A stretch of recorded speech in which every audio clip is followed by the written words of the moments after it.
이겁니다. 무작정 면회 작전이었을까요?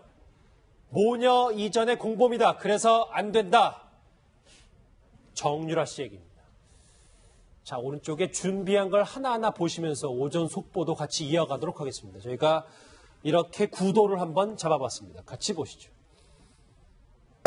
최순실, 정유라, 장시호, 그리고 박근혜 전 대통령. 법정에서만 볼 수 있는 이 3명, 4명의 이 물고 물리는 관계를 저희가 일단 일목요연하게 정리를 해봤는데요. 오전에 있었던 상황부터 먼저 정리를 당연히 해봐야 되지 않을까 싶습니다. 바로 이 부분입니다. 이 엄청난 관심을 끌었던 이 정유라 씨와 최순실 씨 모녀 상봉이 결국 무산됐습니다. 두문불출 엿새 만의 일인데요. 엄마를 못 만나고 돌아가는 이 정유라 씨의 모습부터 먼저 만나보시죠. 안녕하세요. 오늘 어머니 면회 가시는 건가요? 네. 뭐 어머니 만나면 어떤 말씀 하실게요? 그냥 어머니 괜찮게 잘 지내시냐고 그런 것만 여쭤볼 예정입니다. 엄마 못 만났죠? 네, 못 만났습니다. 교정당국에서 뭐라고 그랬습니까? 지금 법률상 어머니 만날 수 없다고 그냥 그렇게 말씀하셨습니다. 엄마 만나고 싶어서 오셨던 건가요? 네, 그럼. 사이가 안 좋다 그랬는데 지금은 좀 괜찮아진 겁니까? 네, 당연히 저희 어머니고 갇혀 계시니까 제가 딸로서 와야 된다고 생각했어요. 하나하나 짚어봐야 될 때, 박준 변호사님. 왜 이 시점에 면회를 갔다고 보세요? 글쎄요, 이제 이 접견 시간이 그렇게 많지 않습니다. 면회 시간이. 가족 면회면 10분 내지 15분밖에 안 되기 때문에 저는 무슨 뭐 다른 어떤 목적보다는 정말 보고 싶어 가려고 한 게 아닌가. 또 오랜만에 6개월 이상 떨어져 있었기 때문에 얼굴을 보여주고 싶어서 갔을 가능성이 높다고 생각이 들고, 설사 뭐 어떤 다른 어떤 공모라든지 그걸 한다 하더라도 다 녹음이 되고 다 듣고 있거든요. 그렇기 때문에 그런 목적보다는 순수한 의미에서 갔는데 불발이 된 게 아닌가 생각이 좀 듭니다. 그냥 엄마 보고 싶어서. 네. 노 변호사님은요? 뭐 그런 것도 당연히 있겠지만은 그런 것보다도 그 본인이 이제 그 검찰 영장을 피했고 첫 번째로는, 그리고 아이가 돌아왔고 좀 안정적인 상황이 되지 않았습니까? 그런 상황에서 지난번 인터뷰 때 엄마의 재판에 대해서 물어봤을 때 막 웃으면서 전혀 모르고 관심 없다는 듯이 대답한 것이 아마 본인에게는 좀 안 좋게 여론이나 뭐 이런 것들이 얘기가 됐을 것 같고, 변호인 입장에서도 그렇게 하는 것은 좋지 않다라는 조언을 해줬을 것 같아요. 그렇다면 이제 이 상황에서는 나는 엄마를 보고 싶어하는 착한 딸이다. 그리고 정말 보고 싶은 마음도 있었겠죠. 그래서 자신하고 엄마 간의 관계가 일반적인 모녀 관계였고, 또 엄마가 시키는 대로 내가 할 수밖에 없었던 그런 그 소녀였다라고 하는 것을 이제 사람들에게 좀 알리고자 하는 목적도 있었지 않았을까, 그런 생각이 들고요. 예. 그다음에 아마도 이제 그 좀 주변이 정리가 되다 보니까 검찰에서 영장을 재청구할지 아닐지는 잘 모르겠지만은 영장을 재청구하기 이전에 아직까지 검찰에서 이 그 면회를 못하게 막지 않은 상황에서 지금 갔다 와야 된다라고 생각한 부분이 좀 있을 것 같습니다. 예, 그런데 좀 저는 이색적인 장면이 정유라 씨가 카메라를 피하지 않아요. 차에 타면서도 끝까지 기자들의 질문에 대답을 하는 모습인데, 이 정도 분위기라면 나중에 뭐 기자회견을 자초할 수도 있다, 뭐 이런 생각까지 들어요. 그러니까 지금 저는 참 특징적인 게 뭐냐면, 우리가 보통 저 나이 대의 언론이 예를 들어서 한참 동안 떨어져 있다가 어머니를 만나고 못 만나면 사실 눈물도 흘리고 좀 이렇게 뭐 좀 그런 좀 심정이 들지 않겠습니까? 왜냐하면 보통 우리가 사실은 이제 어머니가 이렇게 구속돼 있고 오랫동안 만나지도 못하고 이런 상황인데 표정의 변화가 전혀 없이 그냥 굉장히 발랄한 것 같아요.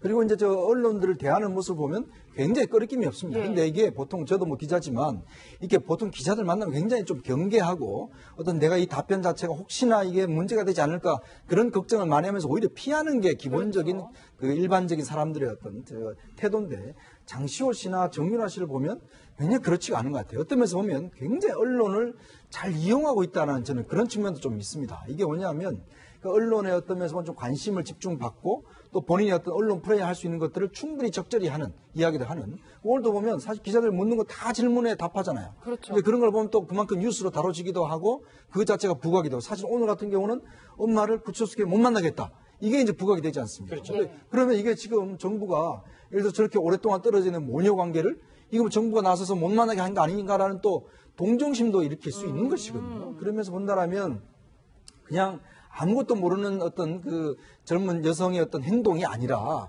이거는 뭔가 좀 이 상황 자체를 충분히 알고 있고, 그리고 이걸 어떻게 이용해야 될지도 알고 좀 그런 것이 아닌가는 저는 솔직히 그런 생각이 듭니다. 왜냐하면 제가 기자감으로 느끼기에는 너무 자연스러워요. 감정에 북받치거나 아니면 취재진의 질문에 묵묵부답인 게 대부분 정상인데 이제 그거에 반대로 했으니까요.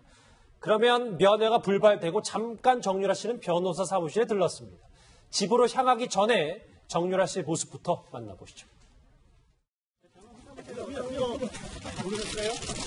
여권 받으러 갔다 온 거라서요. 여권은 그러면 뭐 어디 가실 계획이신가요? 아니요, 이거 말소된 여권입니다. 어제 조사 받으신 아니요, 연락 안 했습니다. 저번에 접견 실패했는데 기분 어떠세요? 어떡하면 법정에서 민수기 씨랑 좀 질문이 엇갈렸는데 저 정도 수준이면 나중에 취재진한테 되레 질문도 할 수 있는 정도의 꼬박꼬박 답변은 다 합니다. 맞습니다. 예. 박준 변호사님. 근데 여권은 무슨 얘기입니까? 글쎄요, 여권을 지금 변호사 사무실에 받으러 왔다 그러고 막 그런 얘기를 하고 있는데 어떤 뉘앙스인지 정확하게는 알 수는 없지만 뭐 조사받는 과정에서 여권 자체를 변호사가 또 뭐 관리하고 있었는지 뭐 그런 추정이 가능한 상황이 아닌가. 변호사가 여권 발급하고 이런 기관은 아니거든요. 가려면 뭐 시청이라든지 구청을 가야 되는데 변호사가 조사받는 과정에서 잠시 보관하고 있었을 가능성이 있고요. 그것 때문에 이제 변호사 사무실 들렀다고 지금 본인은 얘기하고 있는 그런 상황입니다. 여권을 받으라고 변호사 사무실에 들렀다가 다시 이제 방금 전 1시간 반 전에 엄마 빌딩 이제 미승 빌딩으로 다시 돌아갔는데요.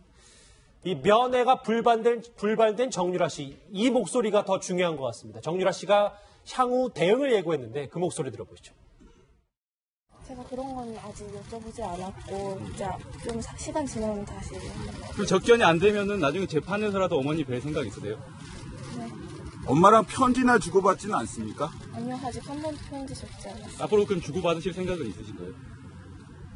그것도 여기 아버지랑 연락한다고 하는데 얼마나 자주 연락하십니까?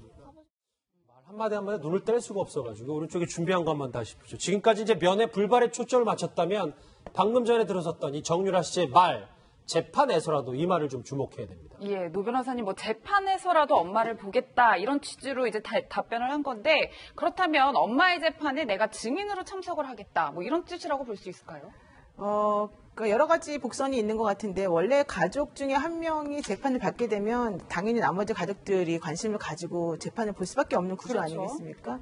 그래서 당연히 가족으로서 엄마를 방청객으로서 가서 보겠다 이런 뜻도 사실 하나가 있는 것이고 그렇지 않다라고 한다면은 법정에서 나를 부르게 되면 언제든지 적극적으로 가서 본인이 알고 있는 것이라든가 뭐 원하는 증언을 해주겠다 이런 뜻으로도 좀 사실 들려요. 근데 어떤 식으로 지금 앞으로 진행이 될지에 대해서는 정확히는 모르겠지만은 아마 본인의 지난번에 그 정유라 씨 얘기한 것에 의하면은 뭐 할 말 다 하겠다 필요하면은 뭐든지 다 적극적으로 협조하겠다 이런 얘기를 많이 했기 때문에 특히 이제 어머니의 재판에 너무 무관심한 것에 대해서 사람들에게 그렇지 않다는 것을 좀 보여주기 위한 그런 모습이 좀 아닌가 이런 생각이 좀 듭니다. 그냥 평범한 딸일 뿐이다라는 걸 강조하기 위해서. 그러니까 아까 우리 이현정 평론가님께서 말씀하셨다시피 구치소에서 나를 엄마 못 만나게 한다 이런 얘기도 하지 않았습니까? 그런 것들을 사람들에게 알리고 싶다라는 의도도 있었을 것이다. 마찬가지로 나는 지금 엄마하고 공범관계를 몰려있기 때문에 최소한의 그 가족 간의 정이나 가족 간의 최소한의 해야 되는 것까지도 다 지금 거부당하고 있다. 이렇게 나 힘든 상황에 놓여있다. 이런 것들을 사람들에게 알리는 그런 효과가 좀 있지 않을까 이런 생각이 듭니다. 말씀하신 부분을 좀 더 들어가 보려고. 네. 저희가 저기 이제 얘기 나오는 화면에 나오는 저 키워드에 무작정 면회 작전에 물음표를 달아봤습니다만 저 구치소 측의 답변 모녀 이전에 공범이기 때문에 면회가 안 된다. 이거는 박준 변호사님 어떻게 들으세요? 이게 우리 형의 집행 및 수용자 처우에 관한 법률 예전에 행영법인지 이름이 바뀌었는데요. 그 법률에 따르면 형사법령에 저촉되는 경우는 면회를 하지 않게 할 수 있다는 규정이 있습니다.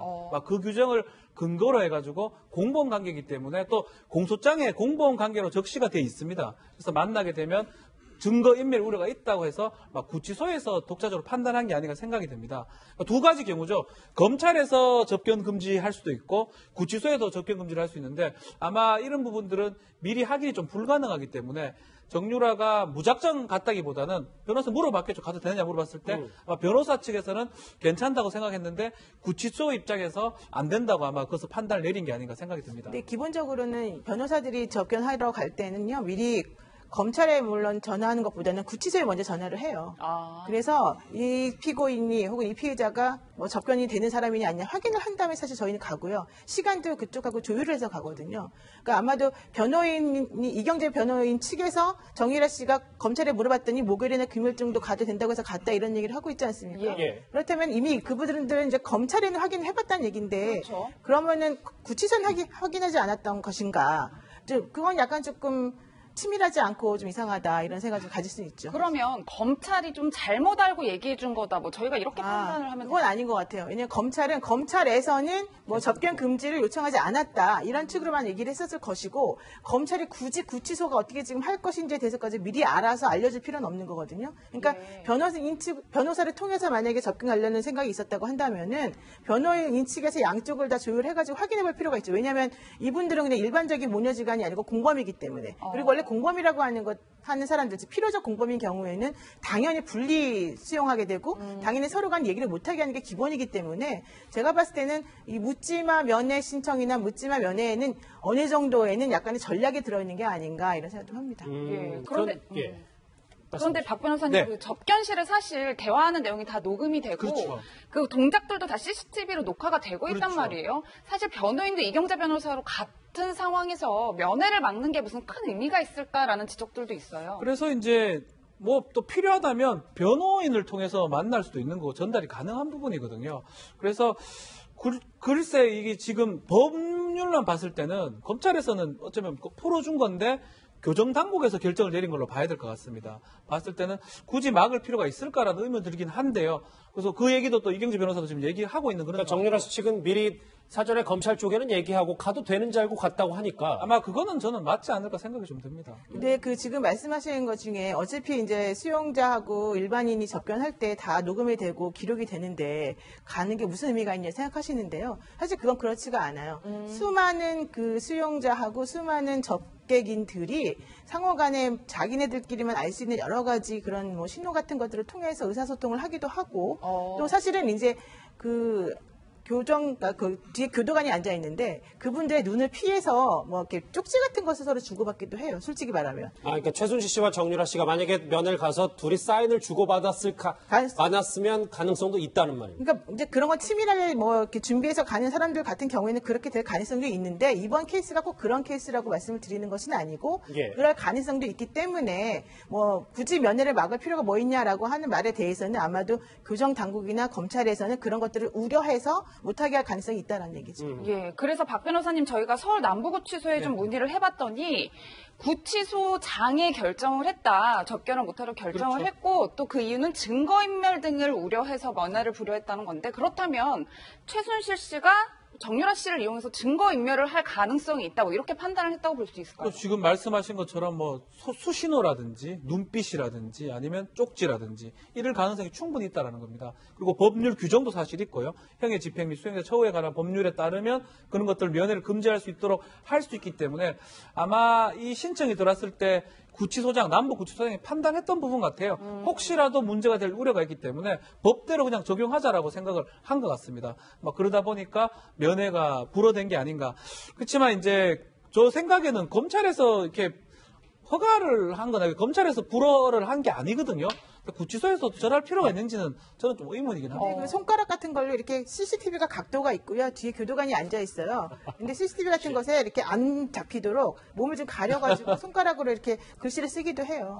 네, 그거는 얼마든지 가능해요. 그런 걸 원한다면. 일단 남부구치소 측은 증거인멸을 우려했고 모녀 사이라기보다는 공범 수준이기 때문에 면회를 불허했다라는 기본 입장을 밝혔는데 그렇다면 이 남부구치소 안에 있는 최순실 씨는 이 소식을 들었을까요? 과거 딸에 대한 언급부터 들어보시죠.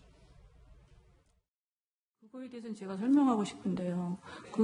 걔가 우승을 하고 안 하고는 우승이 개념이 아니라 1, 2, 3등 점수가 매겨지는 건데 저는 그런 거에 관여한 적도 없고 그것 때문에 계속 얘가 상처를 받고 그냥 그 언론의 그런 압박 때문에 얘가 완전히 잘못 나가가지고 걔 인생이 정말 지금 저렇게 될 정도로 저렇게 됐는데 그건 정말 억울한 부분입니다.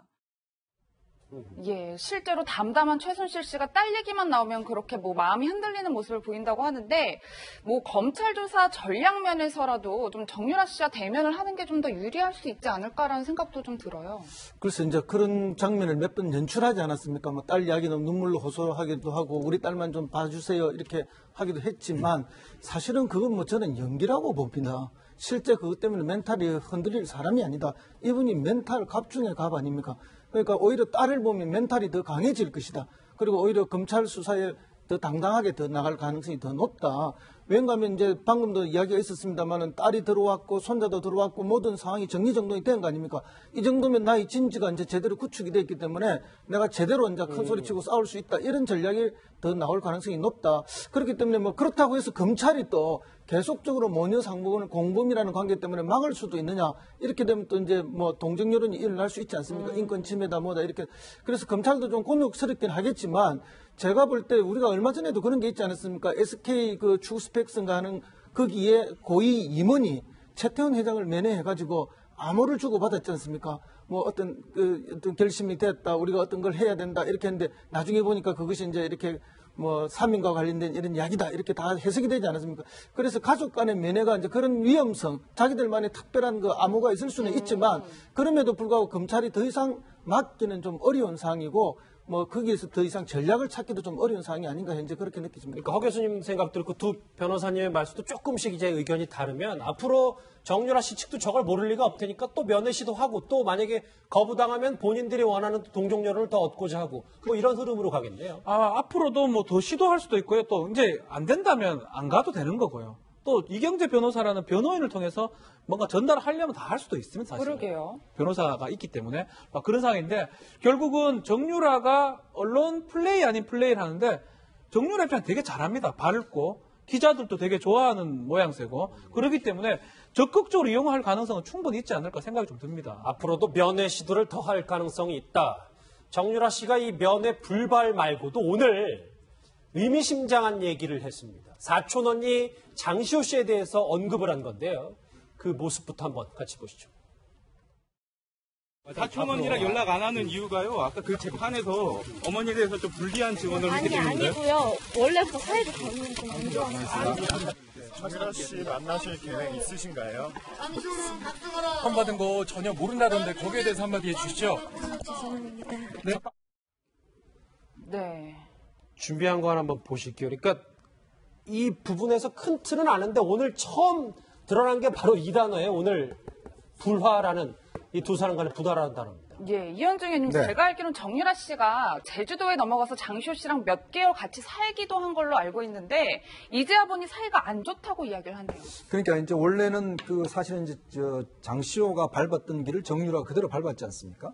승마를 했고 그다음에 대학도 그것 때문에 들어갔고 그리고 사실은 이제 어머니와 사이가 안 좋아지면서 사실은 이제 사촌 누나하고 이제 언니하고 이제 상의를 많이 했다라고 알려져 있는데 지금 둘 다 이야기하는 거 보면 절대 사이가 좋지 않다라는 걸 이야기를 하고 있어요. 그걸 아마 보면 일단 이제 아마 최순 씨가 그 이제 신주평 씨가 결혼을 하려고 동거를 할 때 그때 이제 상당히 많이 반대를 했지 않습니까? 그때 뭐 언니 최순득 씨와 또 이제 어떤 뭐 좀 옛날에 조폭에서 종사했던 분하고 같이 뭐 해서 좀 반대도 하기도 하고 했는데 그때 당시 아마 정유라, 그러니까 장시호 씨 같은 경우도 정유라의 결혼을 상당히 반대했던 것으로 알려져 있습니다. 그러니까 그때 아마 정유라는 마음의 상처가 있었던 것 같아요. 왜냐하면 언니마저도 나한테 왜 이렇게 반대를 하느냐, 이 결혼 자체를. 이제 그러면서 반대를 해서 그런 감정들이 지금까지도 있어 왔던 것 같고 또 하나는 아까 물론 뭐 본인은 뭐 지금 재판 때문에 아니라고 그러지만 사실은 지금 이번 재판 과정에서 장시호가 자신의 어머니한테 굉장히 불리한 증거와 증언들을 많이 했지 않습니까?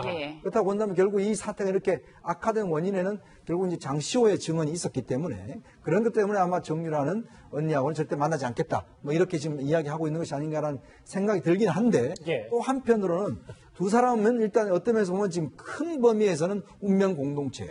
이게 왜냐하면 사실은 이 가문의 지금 재산을 지켜야 되고 뭔가 해야 되는 그런 최태민과의 어떤 지금 운명 공동체지 않습니까? 물론 지금 어떤 서로 다투고 있지만 그런 차원에 봤을 때는 또 한편으로는 어떤 또 연결될 수 있는 끈도 있다. 저는 그래도 보여집니다. 근데 아무리 정유라 씨가 모든 질문에 답변을 다 한다고 하더라도 굳이 노 변호사님 사촌 언니와 사이가 안 좋다는 얘기를 굳이 죄송합니다. 할 필요가 있었을까요?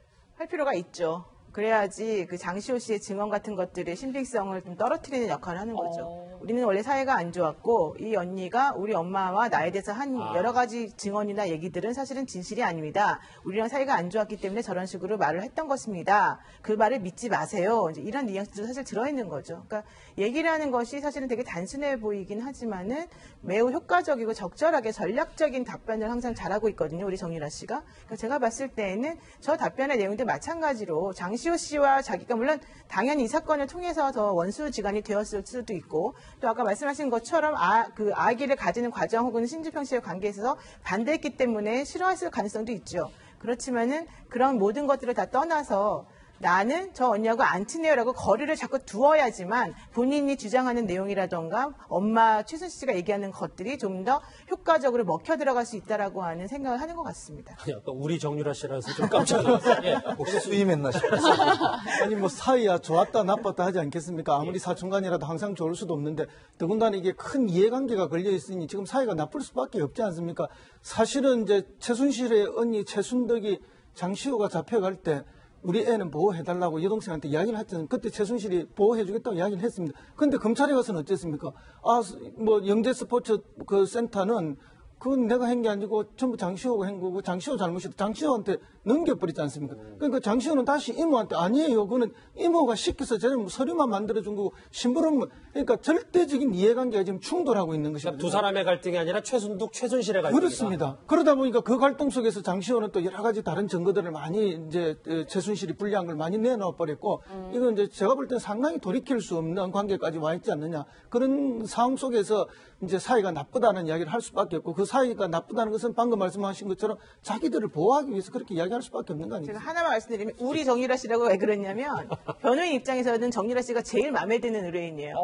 왜냐면 지금 본인이 뭐 원했든 원하지 않았든 혹은 뭐 의도했든 아니든 지금 가장 방향을 잘 잡아가지고 되게 안정적으로 반응을 해주고 있거든요. 말도 제일 잘 듣고 최순실 씨 같은 경우는 사실 말도 잘 안 듣고 마음대로 하려는 게 있었다는 거예요. 그러니까 그런 식으로 따지게 되면 이제 변호인 입장에서 말씀드린 겁니다. 예, 박 변호사님 그렇다면 오늘 정유라 씨가 화면 속에서는 마치 즉흥적으로 대답을 하는 것 같았지만 이게 다 치밀하게 변호사의 조력을 받은 것이다. 저도 참 그런 줄 알았습니다. 이제까지는 공항에서도 그렇고 이게 즉흥적으로 답변하는 것처럼 보였는데 지금 다 이 일련의 과정을 봤을 때는 즉흥적인 부분도 분명히 있지만 대부분 중요 답변은 아마 조금 준비된 답변이 아니었나.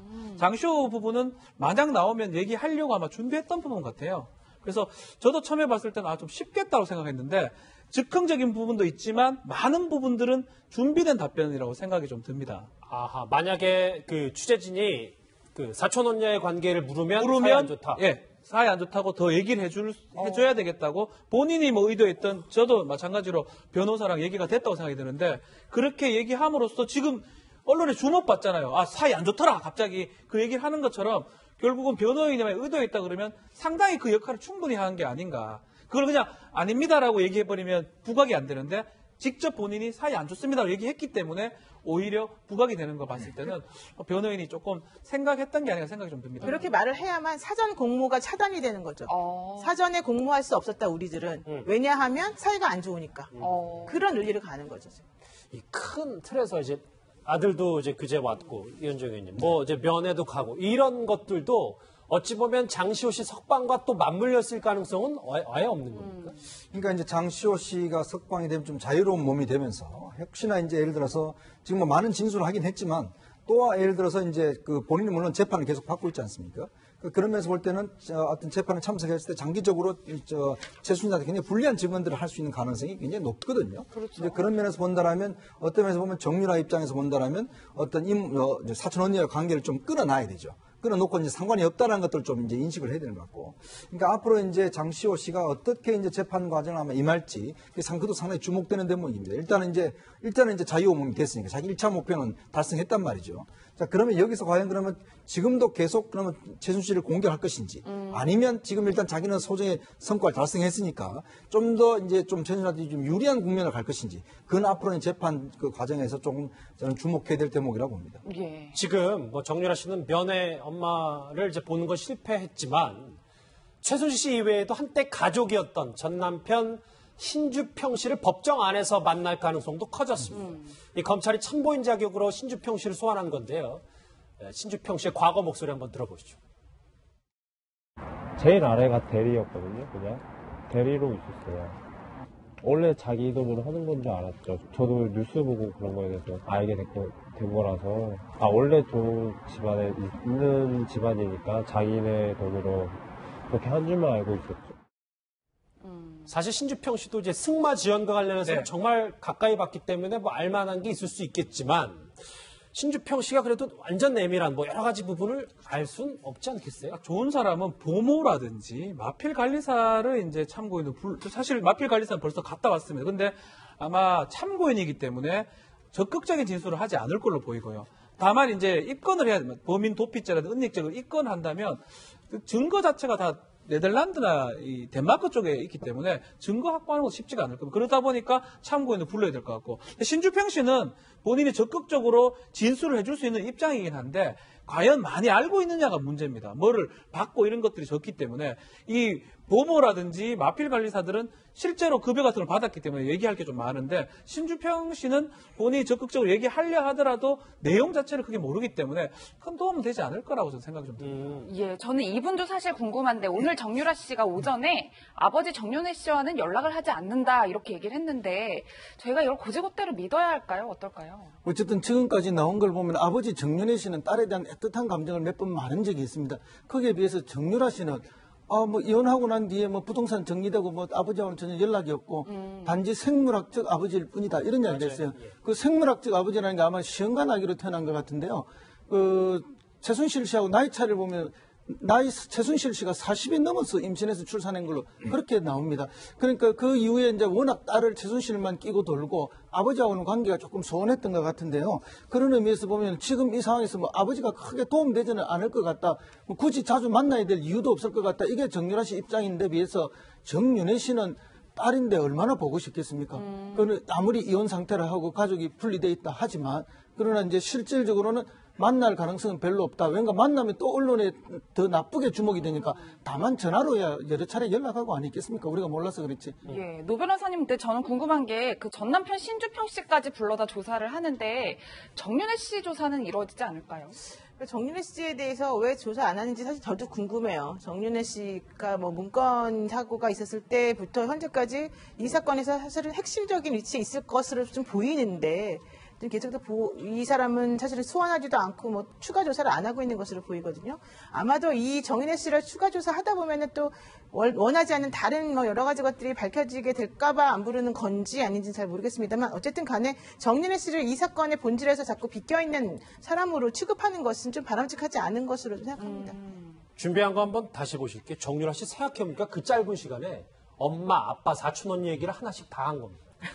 대단하네요. 이 불화설에 모르겠어요. 정유라 씨 주장이고 어떤 내막이 있는지 모르겠습니다만 이 불화라는 새로운 고리가 이제 우리가 알게 됐는데 장시호 씨 얘기를 좀 지금부터 해봐야 될 것 같습니다. 구속 후유증 몸 추스르면서 지금 자속 중이라고 하는데 과거 장시호 씨가 본인의 건강에 대해서 이렇게 언급한 적이 있습니다. 들어보시죠.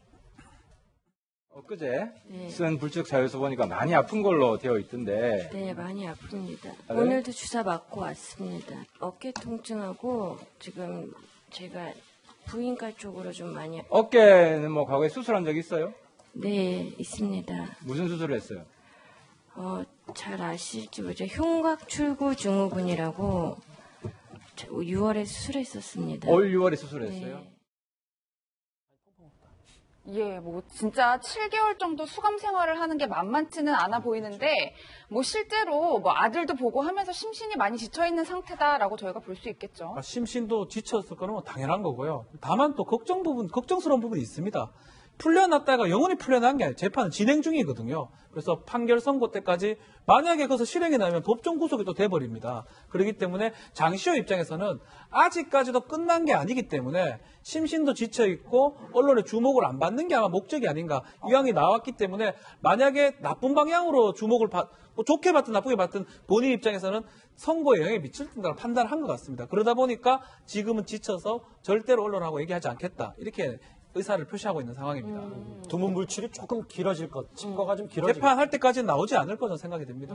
근데 장시호 씨가 뭐 칩거 중임에도 본인의 의견을 이건 하나 밝혀야 되겠다고 얘기한 부분이 있습니다. 그 본인의 변호사를 통해서, 그러니까 안민석 의원이 안민석이 이제 한 일부 언론에서 이런 얘기를 했잖아요. 그러니까 뭐 장시호 씨가 같이 놀러 가자고 했다라는 그런 뉘앙스의 발언에 장시호 씨 측이 그런 말 한 적 없다. 안민석 의원의 발언은 불쾌하고 모욕적이다. 또 하나 있습니다. 아마 이 부분이 장시호 씨의 발언의 핵심일 것 같은데 뭐 여러 언론이나 모든 거에 대해서 안민석 의원과의 관계에서도 희화화를 원치 않는다. 이렇게 답변을 했습니다. 그러니까 저도 뭐 충분히 이해가 되는 대목입니다. 장시호 씨 같은 경우는 이제 좀 안민석 의원이 좀 과도하게 사실은 이 문제를 좀 본질과는 좀 다른 문제로 좀 접근을 하는 측면들이 있었어요. 왜냐하면 특히 뭐 이런 일부 방송에서 특히 뭐 두 사람과의 어떤 저는 관계를 좀 더 이제 과대 해석해서 상당히 좀 그 흥미 위주로 다뤘던 저는 측면들이 분명히 있고 그런 면에서는 저는 국회의원으로서는 좀 올바르지 않다고 봅니다. 이 사건은 분명히 정확한 사실관계에 입각해서 접근을 해야지 그렇게 또 곁다리로 해서 흥미 위주로 접근한 건 저는 별로 좋지 않다고 보거든요. 그리고 장시호 씨 입장에도 보면 지금 사실은 매일 이렇게 뉴스에 나오고 보면 누구보다도 사람들이 장시호 씨 모르는 사람 누가 있습니까? 자, 근데 이제 본인의 인재는 뭐냐면 본인 자녀도 있잖아요. 그리고 본인이 무슨 뭐 연예인이 아니지 않습니까? 그런 상황에서는 또 생활도 해야 되고 그러니까 정말 밖으로 나갈 수가 없는 상황이에요. 모든 사람 다 알아보니까. 그렇기 때문에 자꾸 이렇게 거론되고 더군다나 이 사건의 본질과는 다른 방향으로 자꾸 이상한 방향으로 거론되는 것 자체가 본인한테는 굉장히 좀 불명예스럽고 치욕스러울 겁니다.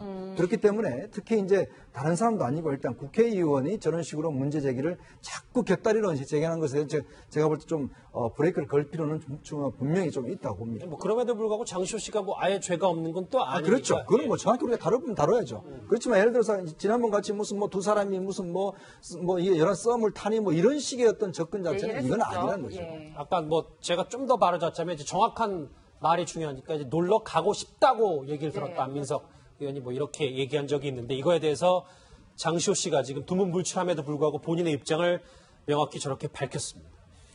이 석방된 장시호 씨는 7개월 만에 만난 아들을 보고 펑펑 울었다고 하는데 장시호 씨의 아들 사랑 관련 목소리 한번 같이 들어보시겠습니다.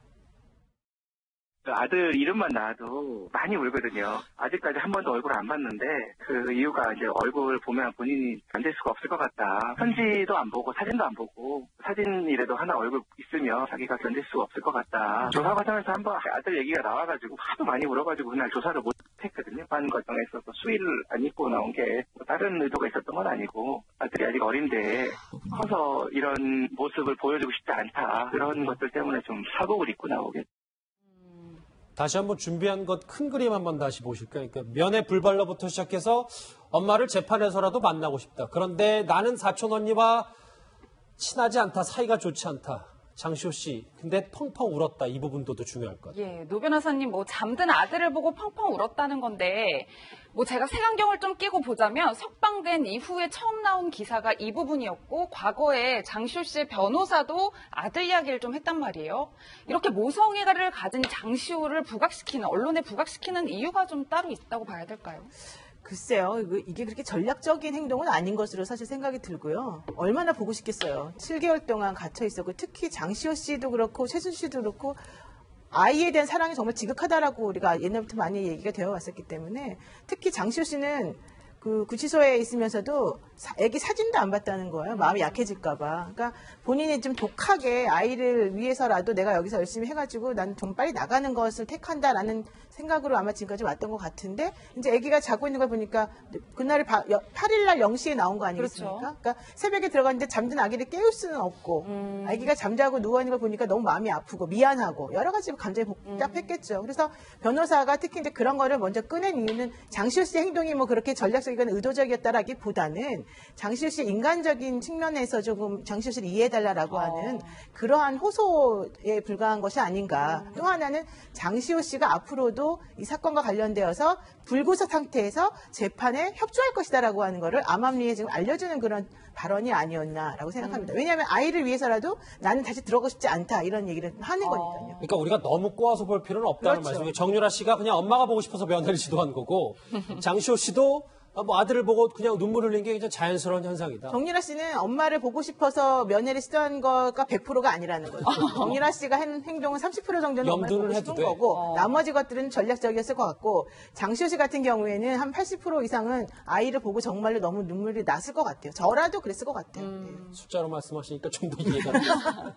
오른쪽에 준비한 거 마지막으로 한번 보실게요. 이 세 명의 이 삼각형 관계를 조금 대략적인 핵심만 짚어봤다면 그래도 국정농단 얘기를 할 때 이분 얘기를 빼놓을 수 없겠습니다. 박근혜 전 대통령 얘기인데 여기 보면 박준 변호사 피곤하다.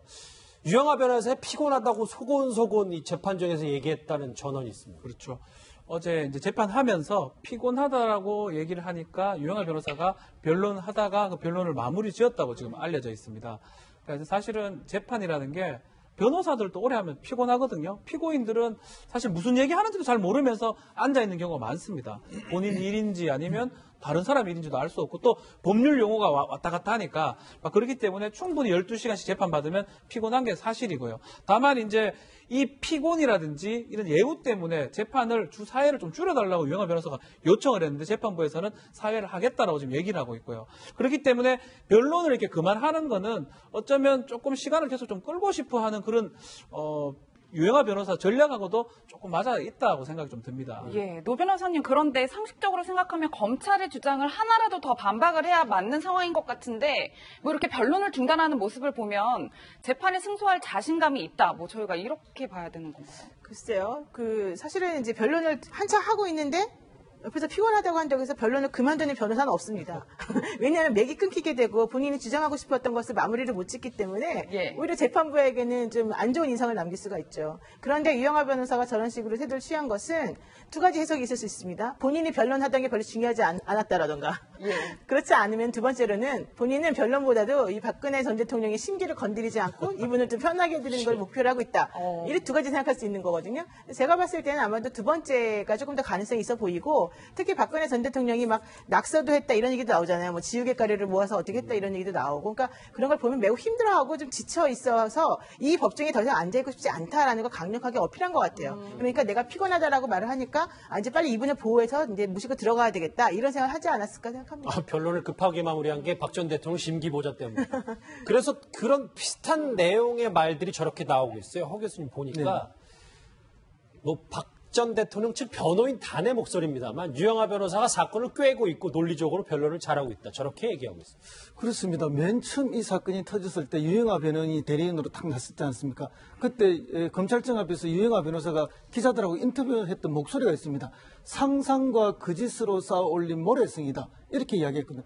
그럼 지금 상상과 거짓으로 쌓아올린 모래성이면 그 상상이나 거짓을 깨는 것이 지금 유영하 변호사의 변론 요지 아니겠습니까? 그러니까 처음부터 사건을 맡았고 다루었고 했던 사람이니까 누구보다도 사건 전체를 자기 입장에서 잘 깨고 있겠죠. 그런 식으로 아마 변론을 지금 하고 있을 거라 봅니다. 그러니까 이게 상상과 거짓을 깨고 있다면 이것이 순수한 법리적 투쟁도 되지만 동시에 정치적 투쟁도 법정에서 하고 있다. 그렇게 해서 우리는 죄가 없는데 이렇게 엮여서 오히려 이렇게 공격당하고 있다는 것을 잘 논리를 세워서 싸우고 있다 이렇게 볼 겁니다. 그렇게 보니까 자기 변호인단들은 뭐 우리는 잘하고 있다 이렇게 자화자찬하고 있는 것이고 실제 지난번 헌재에서도 똑같은 방식으로 하지 않았습니까? 그래서 그게 지금 저는 거의 재판되고 있다고 그렇게 봅니다. 예, 이현정 의원님 이런 와중에 박 전 대통령이 오늘 오전에는 유영하 변호사뿐만 아니라 뭐 이승철 변호사, 최명성 변호사도 만난다고 하는데 뭐 심경에 좀 변화가 있다라고 저희가 보면 될까요? 참 이거 자체가 비정상이죠. 사실은 이 변호사를 그동안 한 명만 만나왔다는 것 자체가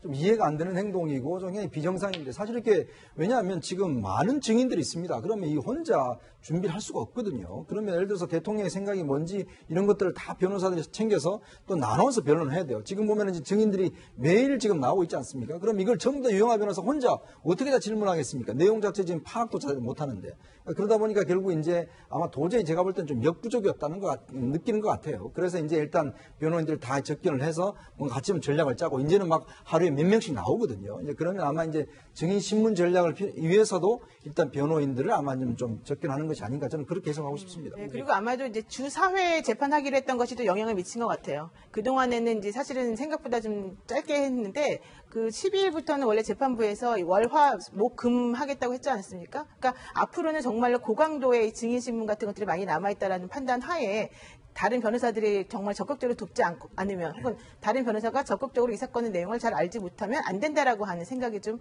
많이 작용한 것 같습니다. 그렇죠. 밖에서는 볼 수 없고 법정에서만 볼 수 있는 최순실, 장시호, 정유라 그리고 박 전 대통령 얘기까지 오전 상황 속보로 한번 짚어봤습니다.